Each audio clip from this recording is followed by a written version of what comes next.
Boa noite a todas e a todos, sejam bem-vindos a mais uma atividade do Coletivo Girassóis Espíritas pelo Bem Comum.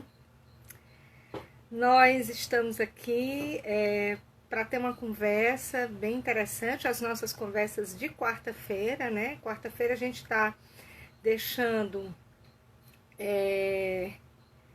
para esse momento, que é um momento de interação, de análise da conjuntura, de conversas sobre esses tempos, né, em que a gente está vivendo, e que essa pode chamar, viu, Valnei? Já estou esperando.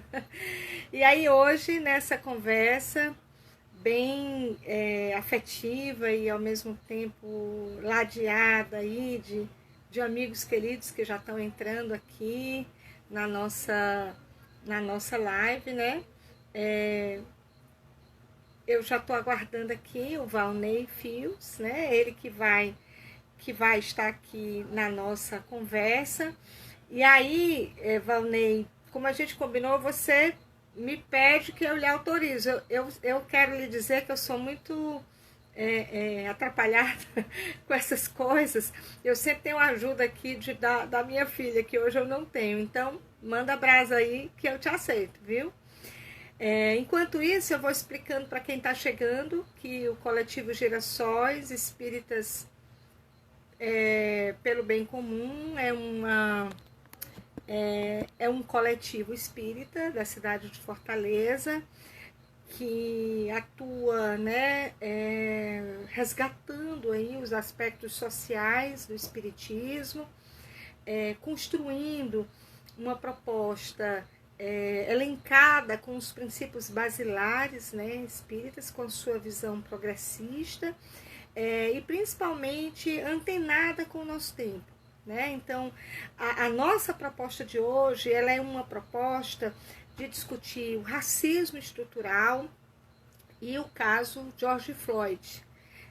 O racismo acho que sempre está em pauta, né? É importante a gente lembrar disso.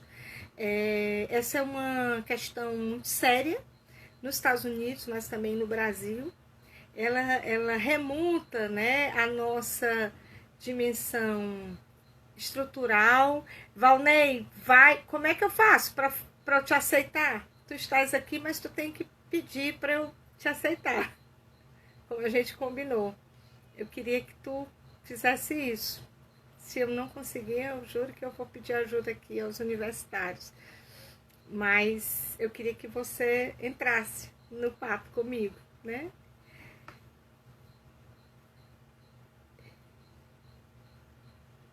Então, enquanto o Valnei tenta aí, eu vou terminando essa minha introdução, dizendo que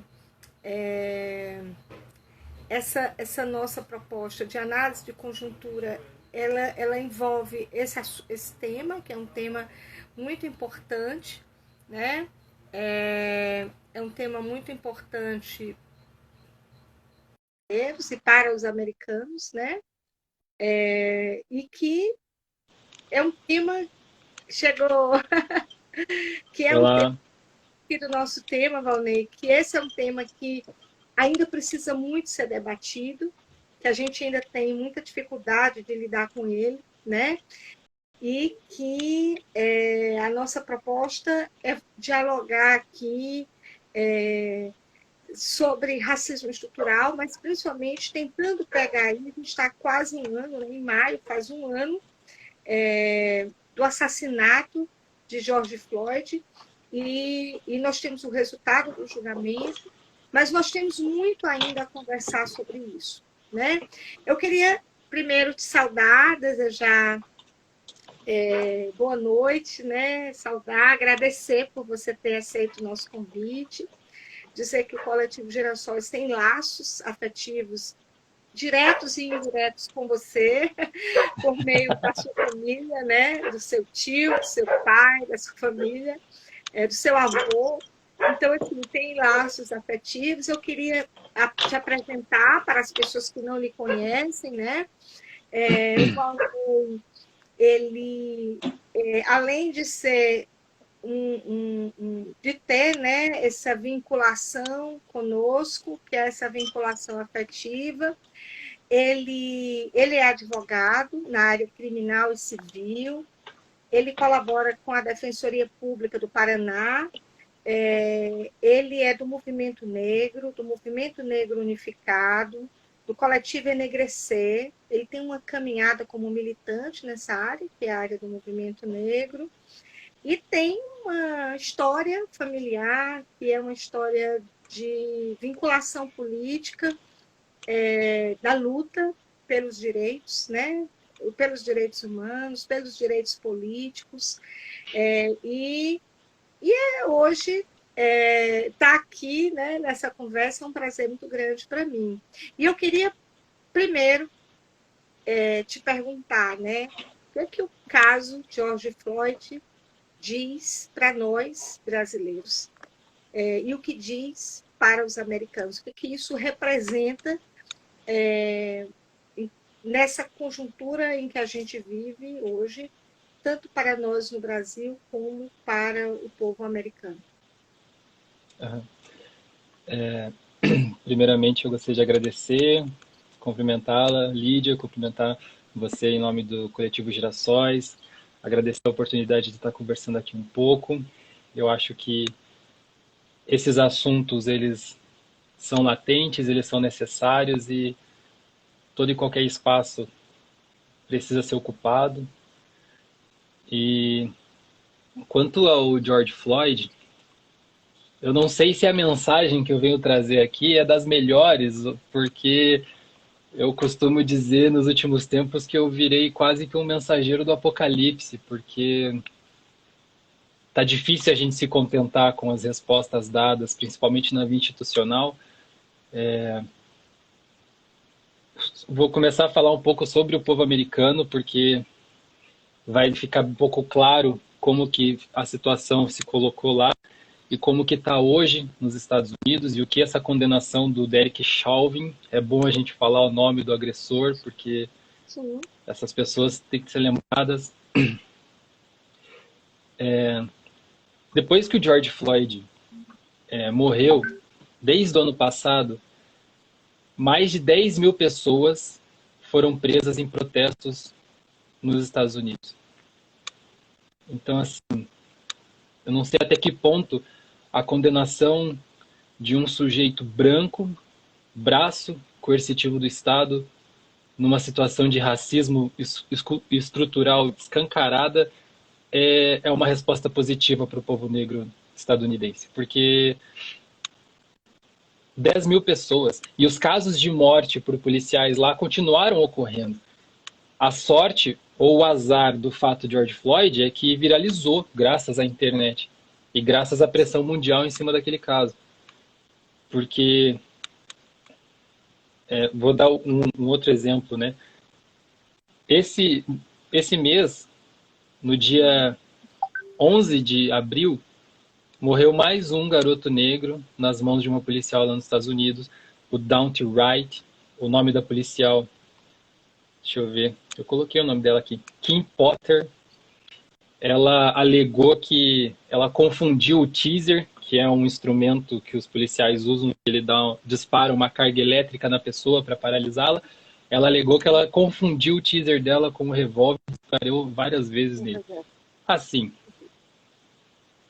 na mesma semana do julgamento do Derek Chauvin, a gente tem uma situação idêntica, inclusive é no local próximo da onde morreu o George Floyd. Então, assim, a jurisdição é da mesma delegacia.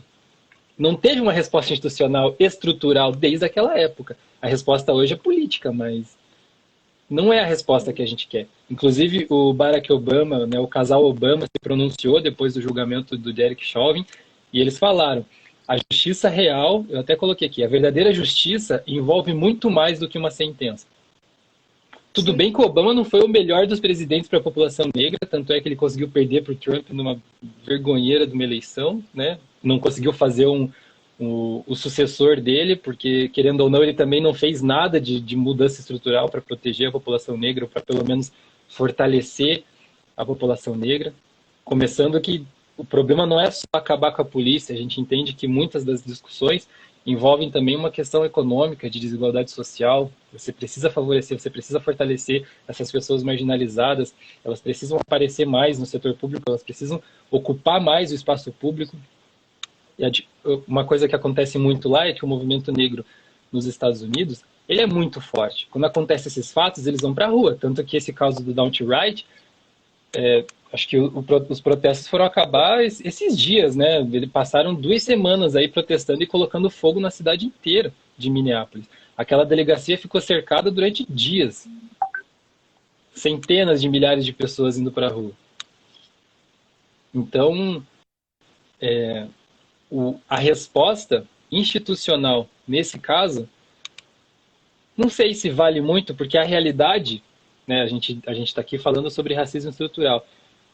Essa discussão, eventualmente, quando o opressor cai nas garras do Estado, um Estado que é feito para oprimir, a gente tem que deixar isso claro, a formação do Estado é essa, né, para manter as estruturas sociais e não mudar, e manter quem é marginal marginalizado, manter quem é situação, manter quem está em cima e manter quem está embaixo, nem que seja na base da criminalização ou do genocídio, como uns e outros estão tentando fazer aqui no Brasil.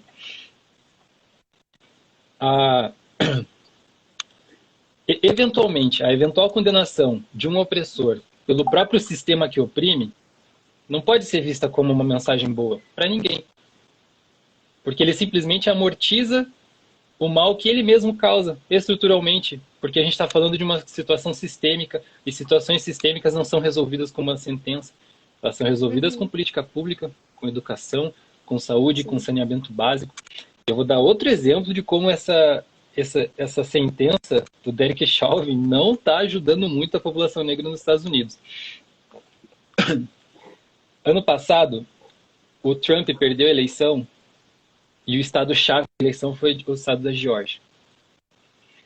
Desde o final do ano passado, no começo desse ano, eles começaram a discutir leis que deixavam mais rigorosas as regras eleitorais.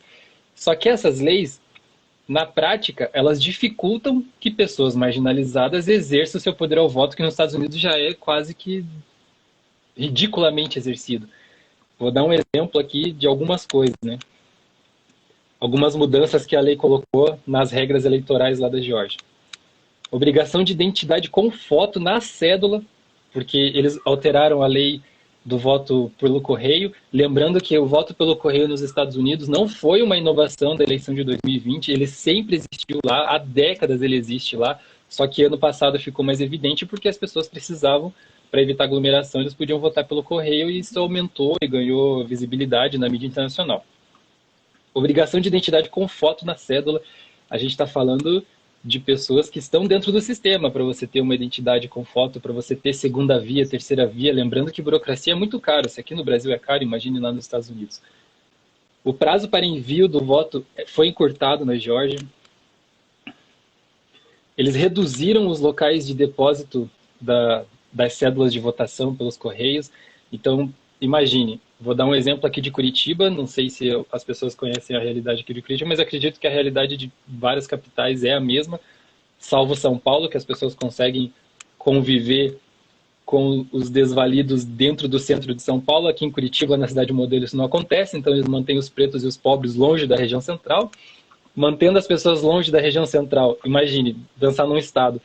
Se você reduz os locais de votação ou os locais de depósito do voto, você simplesmente está dificultando que pessoas que moram longe, vou dar um exemplo aqui de Curitiba, a gente dificulta que pessoas que moram ou na região metropolitana, ou em regiões de difícil acesso, por exemplo, que não tem mobilidade pública, não tem mobilidade social, que pessoas têm difícil acesso de chegar ao centro, você está suprimindo o voto daquela pessoa, você está desestimulando que ela exerça o poder dela ao voto.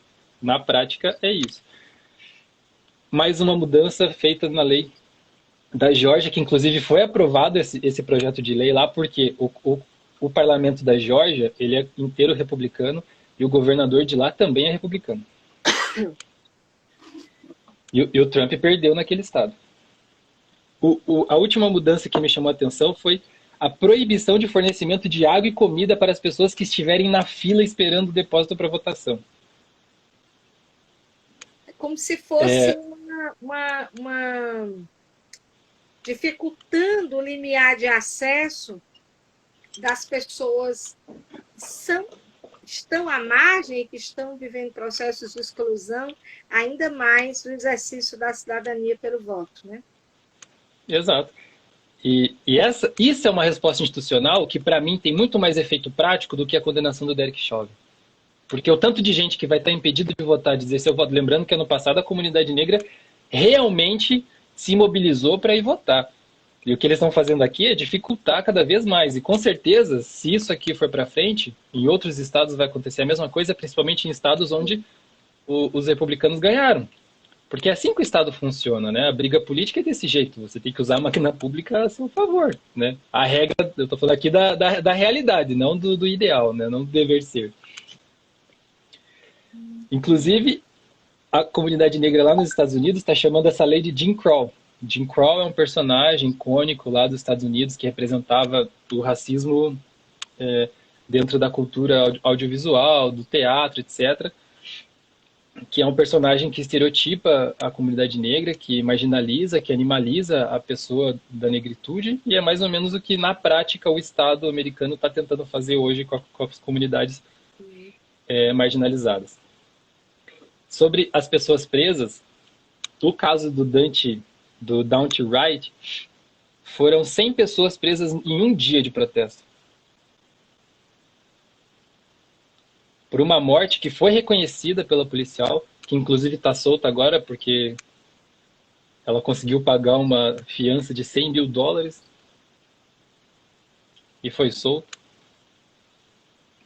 E agora está respondendo em liberdade, mas caso ela seja condenada, o que provavelmente vai acontecer, porque como esse caso teve muita relevância e com o precedente do caso do George Floyd, porque o dela também foi considerado um homicídio culposo, né?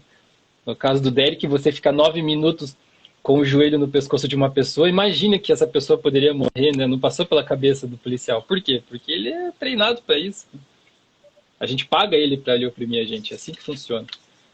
E aqui no Brasil, pegando o gancho, a relação desse caso do George Floyd, da condenação do George Floyd para o Brasil, eu não sei também se tem muito impacto social. O caso dele teve impacto social, tanto que nós mobilizamos manifestações aqui, até porque no mesmo ano nós tivemos a situação do Beto lá pelos seguranças do Carrefour. Então as realidades elas se cruzam, mas aqui, por exemplo, as respostas institucionais são difíceis de aparecer, né?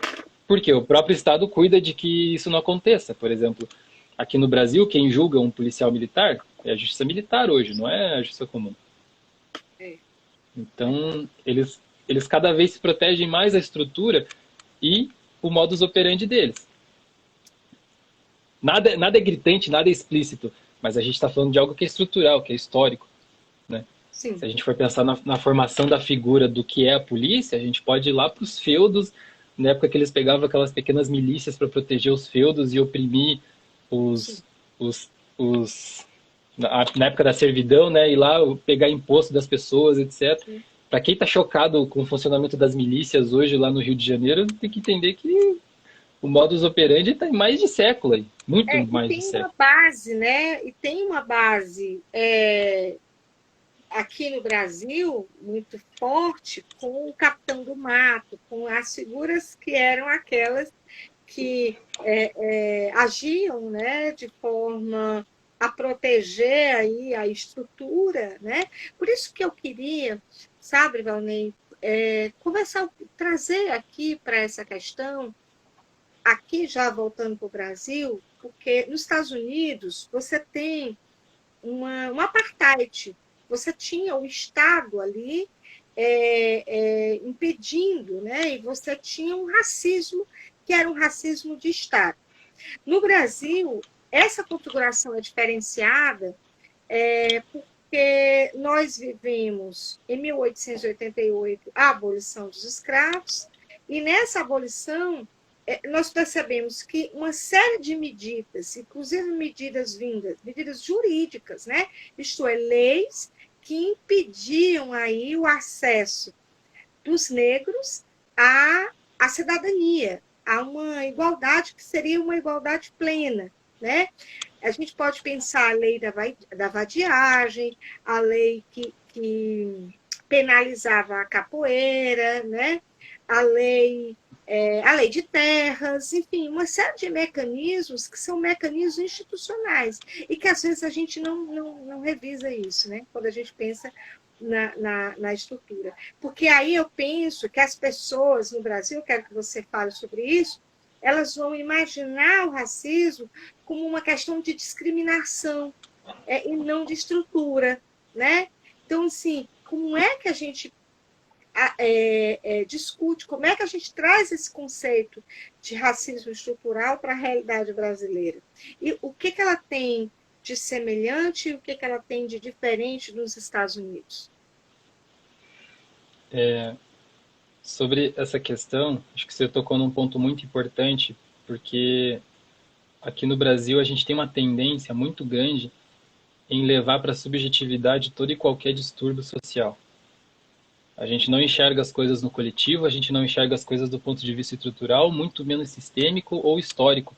A gente Sim. simplesmente subjetiva aquilo, coloca aquele indivíduo, muitas das vezes queima aquele indivíduo ou cancela aquele indivíduo e não consegue enxergar toda uma estrutura que está por trás dele, que faz ele ser daquele jeito. Né? No caso do Derek Chauvin, ninguém sabe se esse cara é abertamente racista, se ele é organizado com organizações racistas. Igual tem pessoas aqui no Brasil que defendem abertamente instituições neonazistas, né? Enfim, pessoas ligadas ao Planalto, inclusive. Mas, enfim. A, o movimento de deslocar isso da subjetividade para a objetividade e para a coletividade é uma coisa muito importante e é urgente fazer isso. A gente tem que parar de individualizar o comportamento, porque o comportamento ele faz parte de um todo, né? Vou dar um exemplo, e é bom dar esse exemplo. Um curta-metragem que ganhou o Oscar de melhor curta-metragem live action, Os Dois Estranhos. Uhum. Ele fala exatamente sobre isso, né? Ele trabalha com o looping, onde um cara negro acorda na casa de uma garota que ele acabou de conhecer, e toda vez que ele sai daquele apartamento, ele é perseguido e morto por um policial branco. Cada dia de uma forma diferente, né? E o enredo se desenrola daí, nesse looping dele acordar toda vez na mesma manhã, sair daquele apartamento e tentar se livrar daquilo de qualquer forma, e aquele cara branco tá atrás dele o tempo inteiro. Muitas das vezes ele até finge uma simpatia, até que ele percebe que é consciente aquela situação e que ele sempre vai estar perseguindo ele. A escolha do enredo e da narrativa, eles poderiam ter sido muito mais expositivos e colocado, por exemplo, cada dia um cara negro diferente acordando na casa de uma mulher negra diferente acordando, ou um casal LGBT diferente acordando, e um policial diferente também. Só que ia ficar muito expositivo. Né? A espinha dorsal do sistema é essa.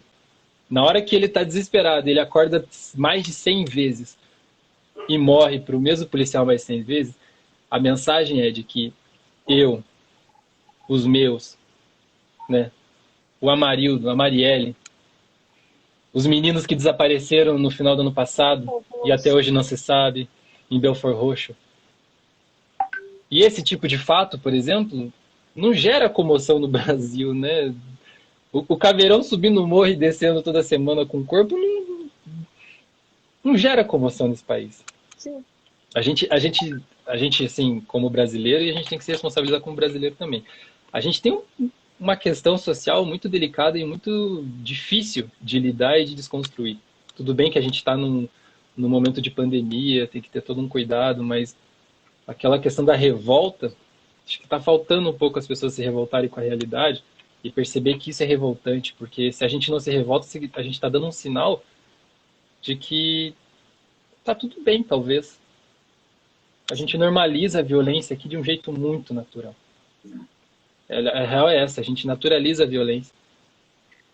A O Judith fato de eu. Butler, a Judith Butler tem um conceito que eu acho que é interessante para a gente pensar, que quando ela vai falar do corpo precário, né? Que ela vai falar de uma vulnerabilidade que, que faz com que, aparentemente, algumas pessoas possam aparecer, Ainda hoje eu estava escrevendo sobre isso, mas com relação à população de rua aqui em Fortaleza, em outro trabalho que eu estou escrevendo, que eu dizia assim, que é como se pudesse existir no espaço público aqueles que possam aparecer e aqueles que não podem aparecer. Pensando aqui a dimensão da aparição. Porque eu estou querendo entender a ideia da invisibilidade. Então, quando você me diz que todo dia morre um jovem negro, todo dia morre um jovem negro da periferia de Fortaleza e das periferias de outras grandes cidades no Brasil. E ninguém dá conta, né? Quer dizer, nós 3 crianças desapareceram e nós não... O que é isso? Né?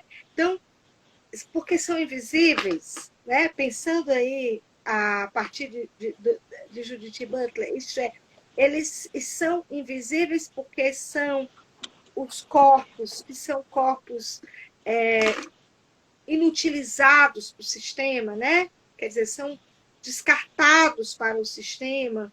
Como é que você vê isso? Porque isso tem a ver não só com raça, mas com classe social, que são 2 categorias que não se dissociam, né? Para a gente pensar a esse respeito. Sim, eu acho que existe uma tríade, e essa tríade é extremamente necessária para a gente discutir, principalmente quando a gente vive num sistema capitalista, que é gênero, raça e classe. É difícil, é impossível a gente discutir a realidade de hoje sem levar em conta esses 3 fatores. Sim. Porque eles se interseccionam, eles se confundem, eles se conversam e eles se complementam. E tem uma máxima, e eu já falei em outras oportunidades, que é o seguinte: não existe capitalismo sem racismo e sem machismo. Esse sistema cresceu e se manteve em cima de uma cultura patriarcal e racista e de submissão do homem pelo homem. Então, assim... Mas eu vou problematizar aqui o que você falou, mas o sistema capitalista não nasce com esse discurso, ele nasce com uma outra falácia, que é a falácia da liberdade e da igualdade. Por isso, talvez isso seja tão difícil a gente contrapor aquilo que a gente aprendeu dentro da perspectiva da herança moderna, né? Que nos coloca como igualdade, como liberdade, advindo aí das revoluções americanas, das revoluções e da Revolução Francesa, como um ícone, né, disso tudo, mas que ela escondeu, né, por trás a morte, a opressão, né, a exploração do trabalho, enfim, o machismo, o racismo, o sexismo, tudo isso que você mencionou. Então, assim, há uma falácia, quer dizer, ele não revela isso, ele não diz isso. A gente lê pelas entrelinhas e lê vendo a realidade, não é, Valnei? Sim, Lê olhando os dados, vendo a coisa mesmo. o Malcolm X, ele tem uma citação que ele fala que não existe liberdade não existe paz sem liberdade. Para você ter paz, você precisa ter liberdade, e para você ser livre, você precisa estar em paz. Um sistema que esconde as suas mazelas, e ele esconde porque o discurso capitalista ele é para isso, certo? Tanto que a Tati já falava, né? Não existe alternativa ao capitalismo. Isso aí é o melhor que a gente tem. O pior capitalismo é melhor do que qualquer outra coisa. Então, assim, ele se esconde, ele invisibiliza as pessoas. O que estava falando sobre aparição, sobre essas pessoas, a gente naturalizar as ausências dessas pessoas, né? Seja por morte policial, seja por violências estruturais das mais diversas, seja por conta de política genocida no tratamento de uma pandemia. O Galeano tem um texto que se chama Os Ninguéms, e ele termina o texto com a seguinte frase: ele fala assim que essas pessoas não valem a bala que os mata. E é isso. As pessoas não valem a bala que mata. Não é à toa que o Estado não se importa, não cora, não sente vergonha em meter 80 tiros num carro de alguém. Porque não vale mesmo. Não vale nada. É um sistema voltado para a liberdade e para a igualdade, só que é para a liberdade e para a igualdade de determinadas pessoas. Porque esse sistema ele depende da desigualdade, ele depende da submissão, ele depende da opressão. Enquanto a gente não tiver consciência de que o sistema, como o sistema funciona dessa forma, e não demonizando nada, mas como o sistema se construiu historicamente, ele depende disso. E por isso que eu falo, é impossível você se considerar antirracista e não ser anticapitalista. Porque o racismo ele vai existir enquanto o capitalismo existir, e o capitalismo não vai permitir que o racismo seja extinto, porque senão ele não se sustenta. Existem as pinçadas, que é esse discurso liberal e identitário, né, de você colocar pessoas pretas, pessoas negras em posição de poder, por exemplo, como foi o Obama nos Estados Unidos, e passar uma impressão de igualdade ou de igualdade de oportunidade, quando a realidade é completamente diferente, né? A desigualdade racial nos Estados Unidos continua terrível. Nova York continua com um índice de desigualdade gigantesco. Tem mais de 30 mil pessoas na rua de Nova York dormindo. Sem teto, sem casa, as pessoas não têm onde morar. Essas são as mazelas do capitalismo que a gente meio que naturalizou. A gente aceita isso como se fosse uma consequência necessária do sistema, E porque uma talvez condição natural, né? Como se isso isso, fosse da natureza humana e uma consequência histórica também, né? isso, Eu acho que é ainda mais complicado quando a gente imagina isso como progresso e como consequência histórica. exatamente. E aí, Eu Valnei, tô, qual é o papel do direito nisso? O que você acha? então, o papel do direito é um papel bem problemático, porque o direito, ele é a representação do Estado. É ele que faz tudo isso. É ele que é capaz de tornar as coisas mais iguais ou mais desiguais. É só ele. O problema é que assim, quem detém o Estado? Isso é outra coisa, vou voltar a falar do Malcolm X, porque o Malcolm X falava que não existe emancipação negra num sistema que é comandado pela branquitude. Se o sistema é comandado pela branquitude, a burocracia também é, e o direito é burocracia. O direito faz parte da burocracia. O direito não tem nenhum viés revolucionário. Sim, sim. O viés revolucionário do direito, ele é depois que a revolução acontece, é o que o Pachucanes falava. Não vai existir. Esse direito que tem vai ter que acabar, porque num pós-capitalismo, num sistema pós-capitalista, vai ter que surgir outra forma de organização do Estado. E a gente não vai poder depender desse tipo de lei ou de estrutura legal. Então, o papel do direito hoje, ele entra mais como uma atuação de guerrilha, por exemplo, eu trabalho com direitos humanos, eu trabalho com atuação estratégica em direitos humanos. É atuação quase de guerrilha, você usar o próprio sistema para garantir e resistir, né, os poucos direitos que ainda restam, principalmente no âmbito público, por exemplo, o direito à moradia, no acompanhamento, no acompanhar das ocupações, ou na defesa dos manifestantes nos protestos, nos distúrbios sociais e tal. Mas é atuação estratégica. Por que estratégica? Porque você sabe que você está enveredando num sistema que é voltado para manter isso. Por isso que é tão fácil você dar uma liminar de reintegração de posse, mas é tão difícil você garantir um direito constitucional à moradia. Sim. Reintegração de posse de uma propriedade que está completamente inepta, que não cumpre função social, que não acontece nada ali, não está gerando valor para ninguém, a não ser para a pessoa que está especulando. Que, por incrível que pareça, ela também está usando um direito constitucional, porque aqui no Brasil a gente conseguiu fazer o favor de colocar o direito à propriedade e o direito à moradia no mesmo texto, Sim, sim. sem grau de importância, porém a gente sabe qual é a importância dada na prática, né? Então, Então, o a direito atuação não fica mais ou muda a menos assim. estrutura. Então, não É, muda. Se o direito não é capaz de mudar a estrutura, né? E aí a gente precisa pensar ou problematizar isso aqui no Brasil, que foi também nos Estados Unidos, né? Porque a gente tem que lembrar que os Estados Unidos também aplicaram a lei de cotas raciais, né? Muito antes, né? A nossa é quase uma cópia, né? Do que foi a deles lá. E que ela tem um efeito, digamos assim, que é um efeito a longo prazo, a médio, a longo prazo, para modificar um pouco essa estrutura. Então, aí eu estou só problematizando se eu falo, né? O direito poderia, por meio da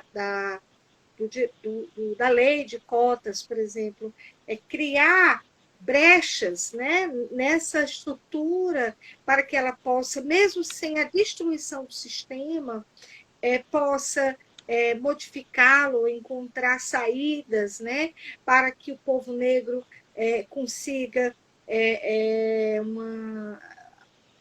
coisas mínimas, como ascensão social, como trabalho, como participar do ensino superior, enfim. Como é que você vê essa questão das cotas raciais? Eu, eu sou fruto das cotas raciais. Eu tive a oportunidade de cursar Direito numa das melhores faculdades aqui de Curitiba e do Paraná, por conta das políticas afirmativas, né, que foram as cotas raciais e o ProUni. E na minha realidade e na realidade de muitas pessoas, isso mudou muito, inclusive a trajetória de diversas famílias, e isso é inegável, Sim. né? E eu sei que isso também foi instituído de forma legal. O problema é que a instituição legal de determinadas coisas, ela não mexe na estrutura. Tanto é que para você derrubar as cotas bastou uma canetada. Então, a gente teve menos de 10 anos de auge das políticas afirmativas e já acabou. E nós não temos perspectiva de voltar. E a pergunta que fica é, num país, né, de mais de 200 milhões de habitantes, você conseguir colocar 100 mil, 200 mil alunos negros, periféricos, indígenas, quilombolas, também as turmas do Pronera, né, o pessoal da reforma agrária, esse pessoal ocupando a universidade, do ponto de vista histórico, qual vai ser a mudança? Mudança vai ter, mas será que ela consegue ter força suficiente para atingir a estrutura? Ou ela vai continuar nos seus espaços de luta, né? Quem é quilombola vai atuar na questão quilombola, quem é indígena vai atuar na questão indígena, quem é da reforma agrária vai atuar na reforma agrária, quem é periférico vai acabar voltando para a periferia, vai continuar naquele espaço, ocupando aquele espaço, ou vai ter oportunidade de ocupar outros espaços e até compartilhar espaços de poder. Compartilhar espaço de poder vai precisar de outra situação, vai precisar de outra mudança estrutural que envolve a cultura, né? A gente abriu o espaço das universidades, mas, por exemplo, uma dificuldade que eu senti e que várias outras pessoas sentiram, milhares de pessoas, que uma coisa é inserção, outra coisa é manutenção. Isso. Né? Eu cursei direito numa universidade privada. A manutenção é muito difícil. E muitas pessoas desistiram. Então, assim, sabe, foi importante, claro que foi, eu defendo as cotas, precisa ser instituídas as cotas, inclusive a gente está numa luta aqui em Curitiba para instituir as cotas raciais nos concursos municipais, através da vereadora Carol D'Artora, que vereadora negra, junto com o Renato, foram eleitos no ano passado aqui em Curitiba, primeira vereadora eleita, negra eleita aqui em Curitiba, em mais de 300 anos de cidade. Então, essas pequenas vitórias são vitórias, mas elas precisam abrir espaço, né? No caso da luta institucional, eu vejo muito, muito promissor a gente ocupar o Estado e abrir essas portas na luta institucional. Porque se for pelas beiradas, muitas dessas pessoas vão acabar indo para o setor privado e às vezes, muitas das vezes, elas vão acabar sendo engolidas pelo setor privado. E não só do ponto de vista da luta, mas engolidas socialmente mesmo, de não conseguir espaço, não conseguir um emprego, mesmo sendo qualificado. Porque a gente sabe como é a mentalidade das pessoas. A gente sabe que no fundo, vou dar um exemplo aqui de Curitiba, a gente sabe que no fundo você vai chegar numa entrevista de emprego e a pessoa vai ficar insistindo, querendo saber se você tem sobrenome. Se você... É, Entendeu? e, O e, e, sobrenome já é um e sinal. na profissão jurídica é muito forte, né? É. Porque eu sou professora e também dou aula para um curso de direito aqui, numa importante universidade aqui, e que eu vejo muito isso nos meus alunos negros vindos das cotas, e quando eles vão para o mercado de trabalho, eles vão procurar estágio, os brancos já têm esse lugar definido. O escritório do tio, do pai, né? Da família, do familiar, né? Então ele já tem ele tem a estrutura a seu favor, enquanto que os negros não têm, porque essa é a manutenção que você fala. Mas não só a manutenção do estudo em si, mas aquilo que é o exercício depois da vida profissional. Então, eu acho que essa questão das cotas. Quando eu problematizei isso, Valnei, é porque quando você trouxe a ideia da superação do capitalismo, e é isso que a gente anseia, né? A nossa grande utopia é essa, né? Mas a gente precisaria de uma outra conversa sobre a revolução, né? De uma outra conversa sobre a revolução, que eu não sei se caberia aqui hoje, no pouco tempo que a gente tem. Quer dizer, é nesse sistema aqui que a gente está operando, né? Nas pequenas mudanças estruturais e nas mudanças também é, é, que podem barrar os efeitos de uma produção colonialista sobre nós, né? De pensar aí a diversidade na sociedade, mas também o lugar em que os negros ocupam dentro da sociedade brasileira. E aí eu queria mudar um pouco de assunto para que você, dentro dessa perspectiva, pensasse qual foi o grande prejuízo do mito da igualdade racial no Brasil. Porque se a gente for pensar na nossa formação, a sua não, porque você é bem mais jovem do que eu, mas na minha geração e na geração dos seus pais, ou até mesmo dos seus avós, né? É a ideia de que havia uma integração das três raças. Gente, tem literatura espírita da pior espécie que escreve isso, né? Que a gente deve criticar, não deve aceitar isso, mas que aparece dizendo dessa igualdade, né? Essa pseudo-igualdade, e nos coloca esse mito, que é o mito da igualdade racial. Então, como é que a gente desconstrói isso para as novas gerações e para as velhas, principalmente, porque as velhas são mais difíceis de mudar? A utopia da igualdade racial, todo o problema da literatura impressa no Brasil é porque a realidade brasileira, via de regra, ela foi vista dos olhos Os do brancos. colonizador, né? Exato.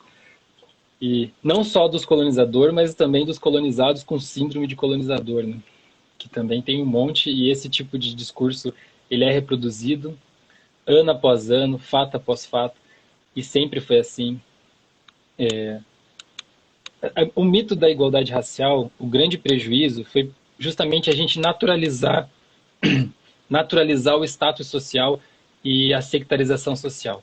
Isso foi naturalizado, porque na cabeça da patroa que olha para a empregada, vou dar um exemplo, né? Lá na Bahia que teve o fato das empregadas lá que entraram com um pedido de socorro no Ministério Público do Trabalho porque elas estavam sendo feitas de quase em cárcere privado por conta da pandemia e tal.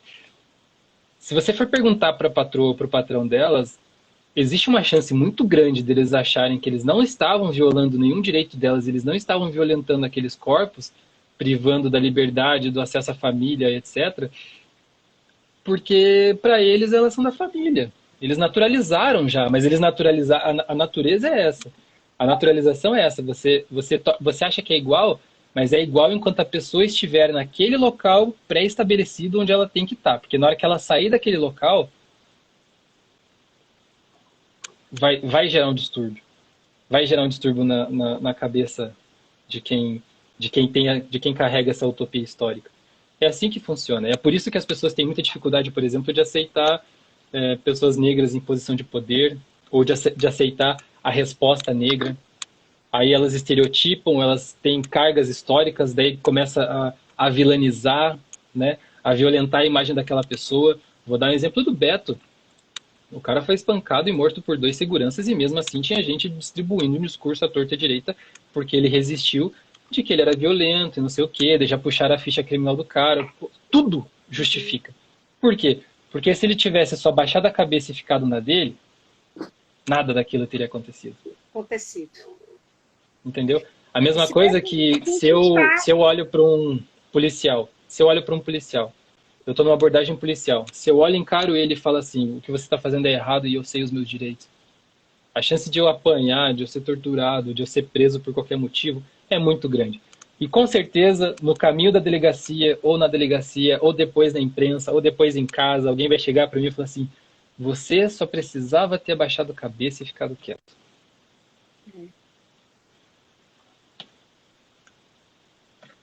O Alexandre, eu queria, antes de passar, né, a interagir nesse assunto, o Alexandre está perguntando aqui como construir uma leitura decolonial nesta literatura citada por mim, essa que eu falei da literatura espírita, mas a gente pode pensar também na literatura geral, né?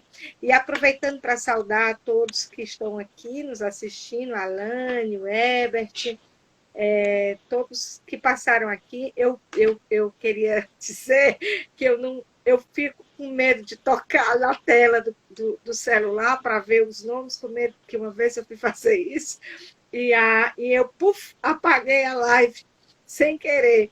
Mas eu queria dizer a todos que estão nos assistindo que essa interação é fundamental. E aí o Alexandre vem com essa pergunta aí, né? Como construir uma leitura decolonial. Como é que você vê esse tema, né? Que é da decolonialidade para pensar a realidade brasileira, mas para pensar também a importância do movimento negro. Eu vou falar um pouquinho sobre a literatura citada, que provavelmente foi a literatura espírita. Eu acho que não existe leitura decolonial possível de um texto colonialista. Não existe leitura antirracista possível de um texto racista. E é por isso que, por exemplo, agora a opinião minha, particularmente, sou contra você adaptar, por exemplo, as obras de Monteiro Lobato e tirar das obras dele o racismo que elas carregam. Ele era racista, a obra era racista, a narrativa era racista, a cultura que ele carregava e que ele propagava era racista e tem que continuar sendo racista, porque isso faz parte da história. A gente maquiar, isso é muito privilégio branco.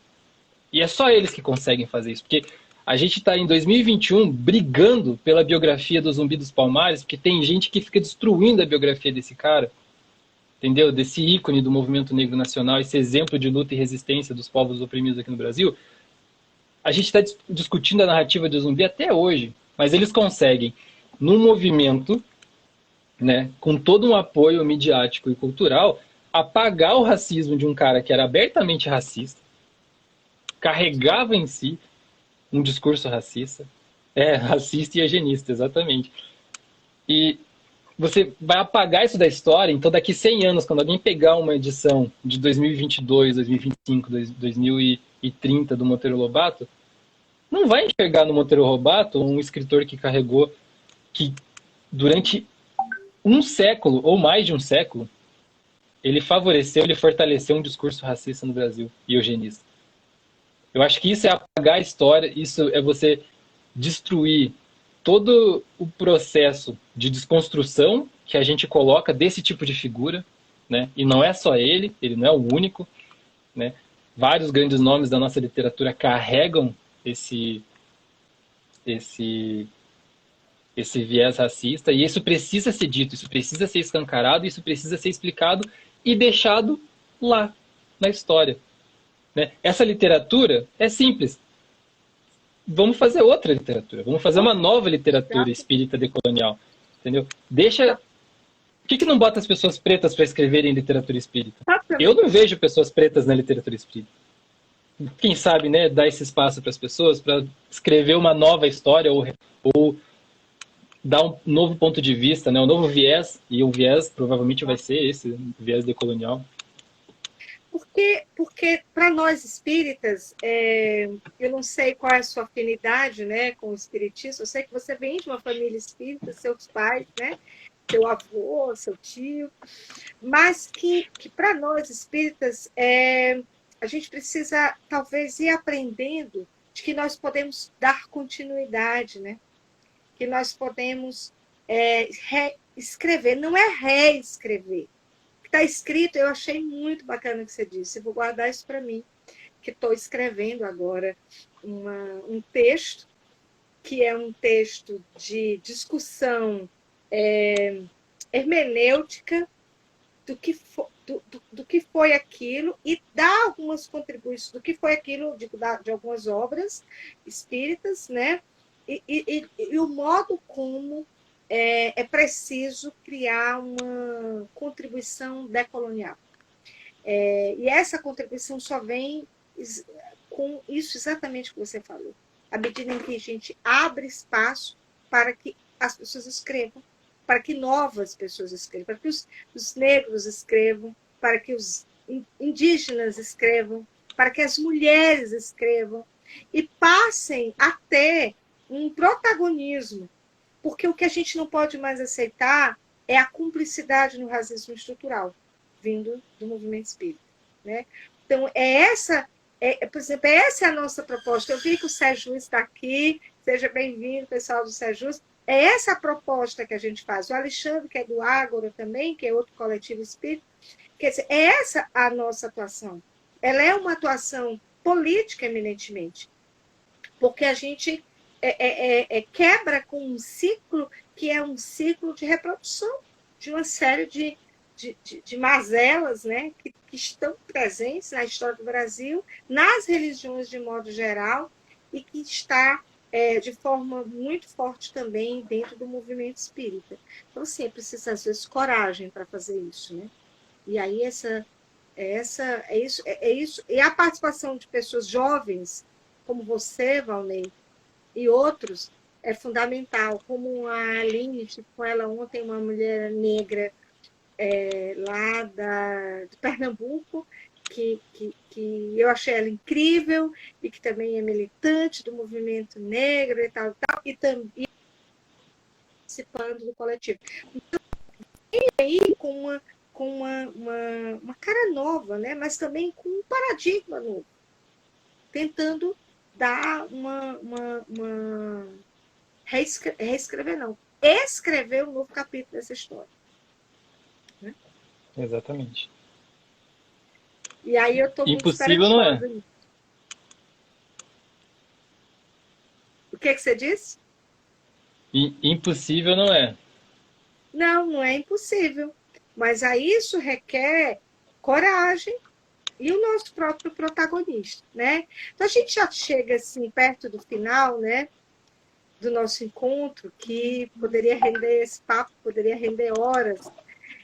Eu queria que você falasse um pouco de você, da importância do movimento negro, né? Como é que essa militância ela pode contribuir para que a gente construa aí uma superação, né? A superação do sistema capitalista, mas também a superação do racismo estrutural. Sobre o movimento negro, para mim é muito é uma coisa muito pessoal, porque embora eu seja descendente de nordestinos, de pessoas pretas, o que foi me fazer me enxergar negro, assim, de uma forma mais ampla, mais conceitual e mais subjetiva para mim, foi o meu envolvimento com os movimentos sociais e principalmente com o movimento negro. Foi onde eu me enxerguei negro, foi onde eu vi outras pessoas negras, porque o espaço familiar ele é uma coisa, né? Só que a nossa socialização ela acontece muito mais muito mais fora de casa do que dentro de casa, e todos os espaços que eu participei eram embranquecidos, porque eu moro em Curitiba, né, gente? E Curitiba Sim. né? E para entender e encontrar os negros da cidade de Curitiba, eu tive que ir em locais determinados, porque existem locais determinados ocupados por esses grupos sociais. Então foi quando eu comecei a frequentar esses espaços que eu comecei a me enxergar negro. Por quê? Eu não sou retinto, né? Eu não sou retinto. A minha mãe é branca. Então se a pessoa me ver com a minha mãe, ela não vai talvez me achar negro. Ainda mais agora que eu tô com o cabelo curtinho, eu tô sem os meus cachos. Agora, se ela me ver com o meu pai, a visão que ela tem de mim é diferente. Porque o meu pai é preto. E com o tempo eu fui perceber isso, mas eu demorei muito tempo. E durante a faculdade foi pior ainda, porque eu estava numa faculdade, ela, embora seja uma das melhores do Paraná, ela é também uma das mais elitizadas do Paraná. Então o ambiente é completamente embranquecido. Eu tive uma dificuldade muito grande de socializar com pessoas negras dentro da faculdade. Não tinha, nem no movimento estudantil. Então eu tive que ocupar outros espaços, frequentar grupos de estudo sobre questões raciais, né? Começar a frequentar o coletivo da militância negra, conhecer o pessoal do movimento negro, ir nesses espaços culturais afrodescendentes daqui de Curitiba, porque eles existem e eles não estão invisibilizados. A diferença é que o espaço que a gente ocupa muitas das vezes faz a gente olhar para um lado e não olhar para o outro, ou não olhar para o todo. Então, na minha construção como sujeito político e como sujeito social, o meu envolvimento com o movimento negro foi de suma importância. Porque eu também passei por aquele processo, principalmente que pessoas pardas passam, que é de não se reconhecer negro, ou de negar sua própria negritude, não gostar do seu cabelo, não gostar da sua cor, não gostar da sua boca. Eu passei por esse processo. E quando eu vejo uma criança ou adolescente com esse tipo de questão, eu consigo me ver nele, porque eu passei por isso. E eu entendo que isso não é culpa nossa. Demorei para entender que não é culpa nossa.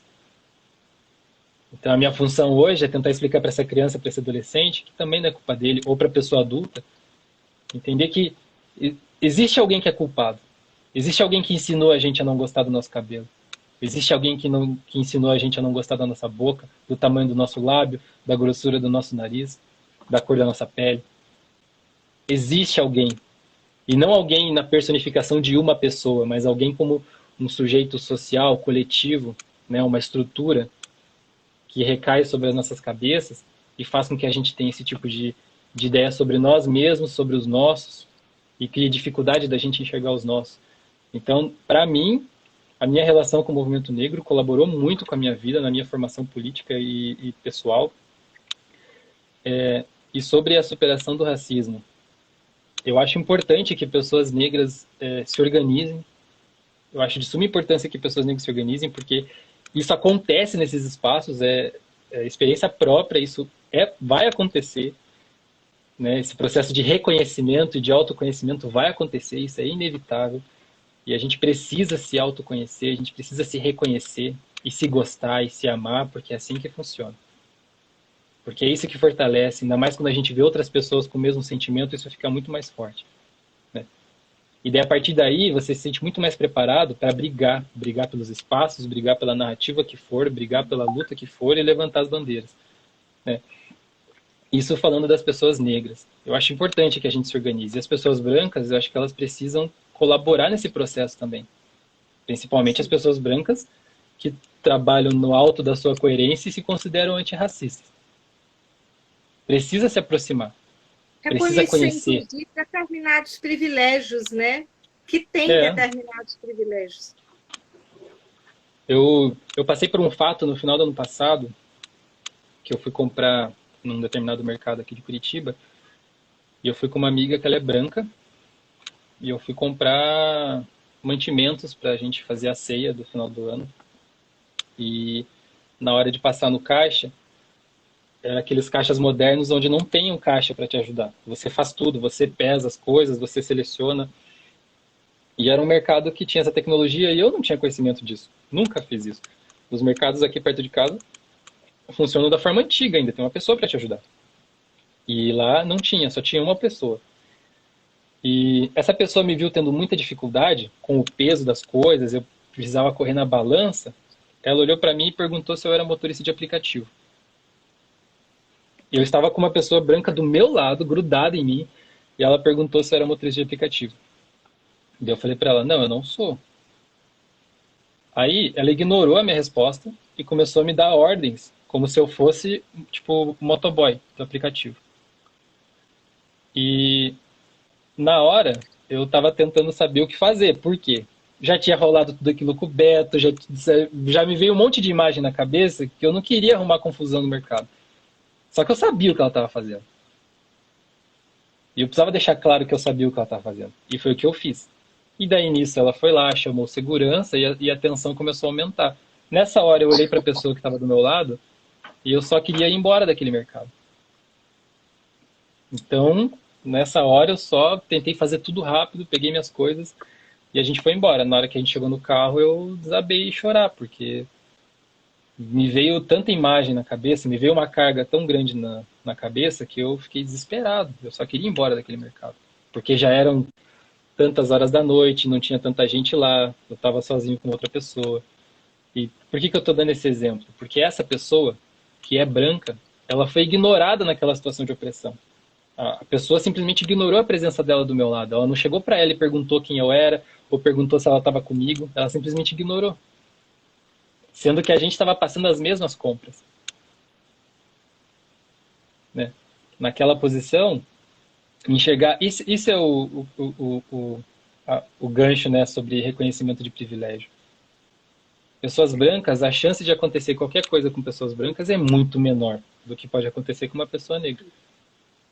E reconhecer isso, você que se considera antirracista, tem que ter consciência disso. De que quando chegar numa situação dessa, talvez a sua revolta não cause o que a minha revolta é capaz de causar. Se eu chegasse lá e falasse para ela que ela estava sendo racista, que ela estava sendo preconceituosa comigo, eu não precisei da carteirada, eu sou contra da carteirada, mas eu poderia muito bem ter resolvido aquela situação falando para ela que eu era advogado. Eu não fiz isso. Eu sou contra fazer isso. Eu simplesmente passei raiva e me senti humilhado, daí entrei no carro e fiquei triste. É só isso que aconteceu. Mas dá nada, depois a gente levanta a cabeça, assiste uns discursos do Malcolm X aqui no computador, do Martin Luther King, e daí se sente belíssimo de novo, ouve umas músicas do Racionais, aí fica feliz.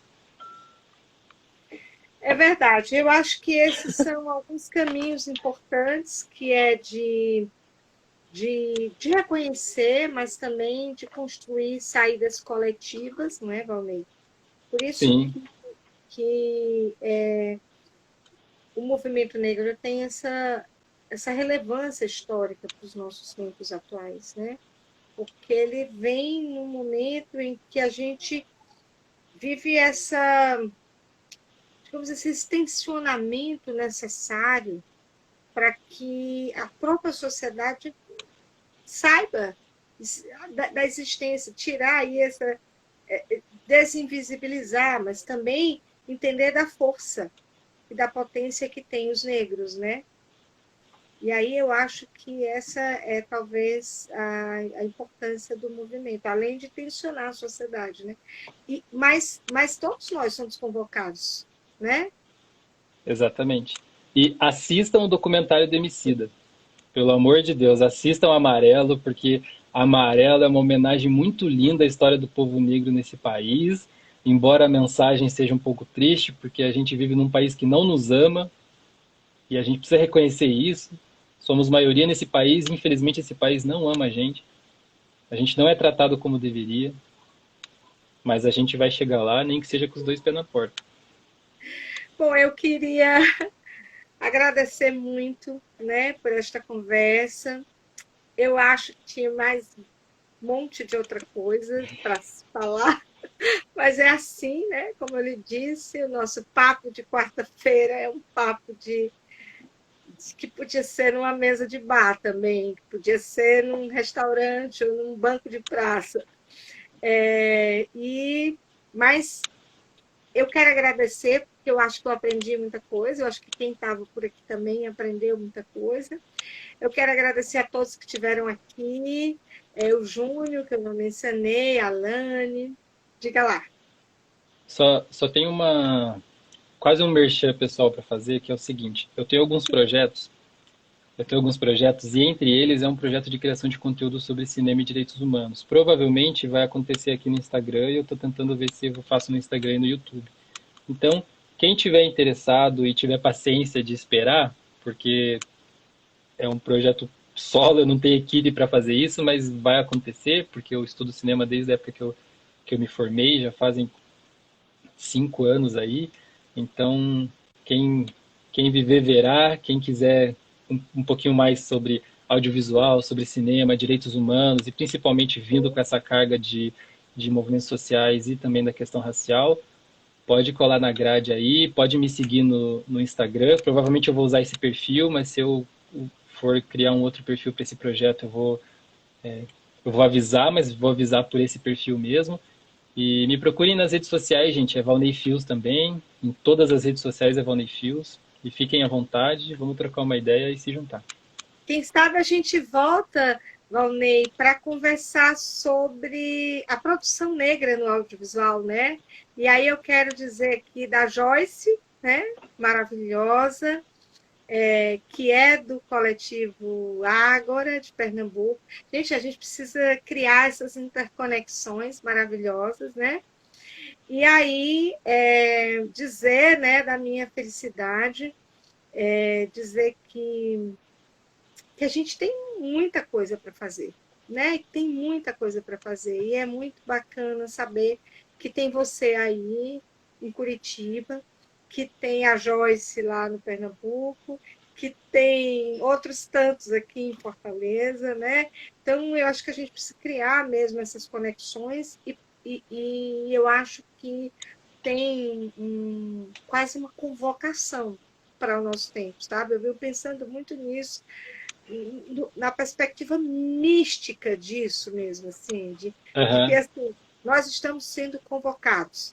E aí essa convocação por essa transformação humana necessária, urgente, né, que nos coloca aí nessa militância. Ainda hoje eu falei que eu não gosto dessa palavra militância, porque me remete à ideia militar, mas nesse ativismo, nessa ação, né, nessa que é necessária. E eu vejo isso em você, e é muito lindo saber que existe você aí, que existe outros tantos, né, em outras partes do país, para vencer o racismo, né, para combater. É isso. agradeço muito. Eu te deixo as palavras finais, né, para que a gente possa encerrar a live de hoje. Aham. Gente, eu nem sei quanto tempo se passou desde que começou, mas eu gostei muito da conversa, eu agradeço muito o espaço que vocês me oportunizaram, eu me coloco à disposição para a gente trocar mais ideias sobre a questão racial, sobre cultura, sobre audiovisual, que eu acho que talvez esse gancho seria interessante a gente fazer um próximo encontro, porque é o que eu estou estudando hoje, é o que eu estou me envolvendo hoje.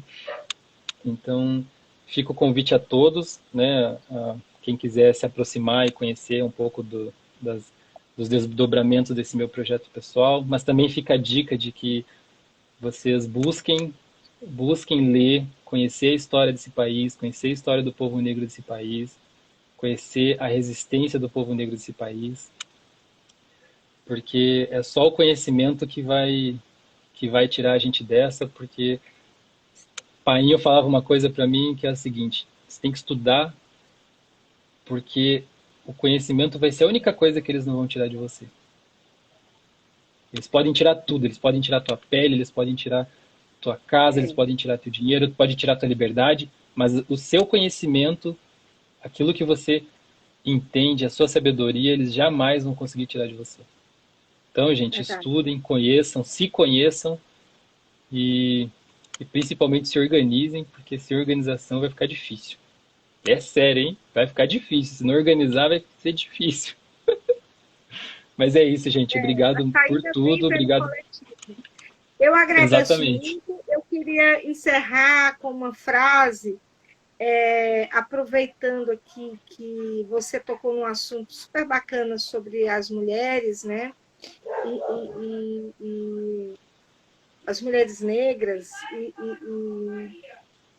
E aí eu fiquei pensando, quando você falou, uma frase que eu escutei uma vez, de uma amiga que é feminista, e ela dizendo assim: eu só serei livre quando eu perder o medo.